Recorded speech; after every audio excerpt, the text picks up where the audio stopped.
ఈ ప్లాంట్ యొక్క ప్రత్యేకత భారతదేశంలో మొట్టమొదటిసారిగా గ్రీన్ ఎనర్జీతో గ్రీన్ స్టీల్ ఉత్పత్తి చేసే మొదటి ప్రాజెక్టు మన రాయలసీమలో మన ప్రాంతంలో రావడం ఇది ఒక గర్వకారణం.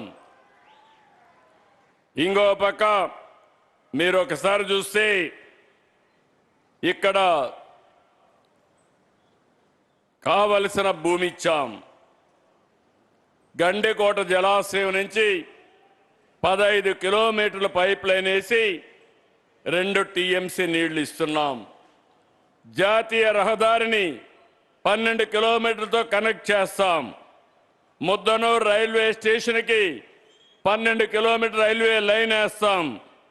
ఇవన్నీ చేసి ఈ రాయలసీమ చరిత్ర మార్చేట్టుగా ఈ ప్లాంట్ వస్తుందని చెప్పి కూడా నేను మీకు తెలియజేస్తున్నా. ఇప్పుడే సజ్జన్ జిందాల్ గారితో నేను మాట్లాడాను. సజ్జన్ జిందాల్ది, you started your plant in Bellary, biggest plant in the country. I have seen your history, all of them. Here, all of you has to understand, Sajjan Jindalji, for the last 42 years is doing business.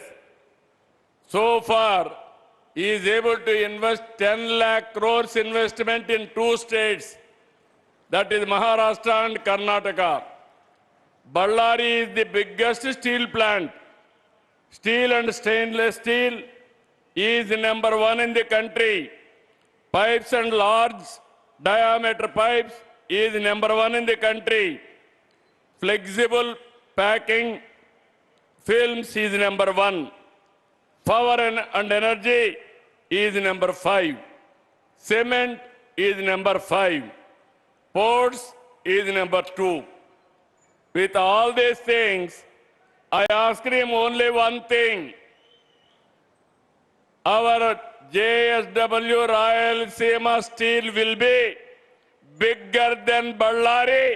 One day it is going to happen.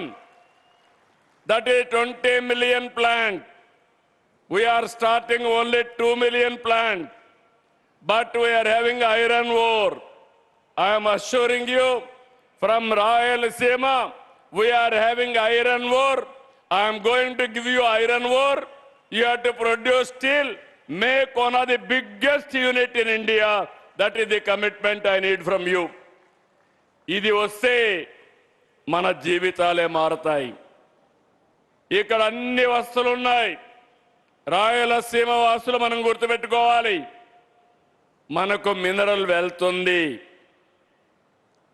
Lime stone ఉంది, cement ఉత్పత్తి చేసుకోవచ్చు, iron ore ఉంది, మనం దాన్ని steel ఉత్పత్తి చేసుకోవచ్చు. National highways, one of the best connectivity ఉంది. 5 ఎయిర్పోర్ట్లు ఇప్పటికే ఉన్నాయి. భవిష్యత్తులో అవసరమైతే 2-3 ఎయిర్పోర్ట్లు తెచ్చుకుంటాం. ఇంకో పక్క రైల్వే లైన్లు, పోర్టు కూడా కనెక్ట్ చేస్తాం. ఇవన్నీ కనెక్ట్ చేయగలిగితే రామాయంపట్నం పోర్ట్ మీరు చూస్తే 200 కిలోమీటర్లు ఇక్కడి నుంచి. ఇవి చేయగలిగితే బ్రహ్మాండంగా మనం ముందుకు పోయే అవకాశం వస్తుంది. ఇక్కడ నేను ఒక విషయం మీ అందరికి గుర్తు చేస్తున్నా. ఒకసారి చరిత్ర మీరు గుర్తుపెట్టుకోవాలి. ఎవరి వల్ల రాయలసీమకు మంచి జరిగింది, ఎవరి వల్ల రాయలసీమకు నష్టం జరిగింది, ఒక్కసారి చరిత్ర నెమరు వేసుకోవాల్సిన అవసరం ఉంది.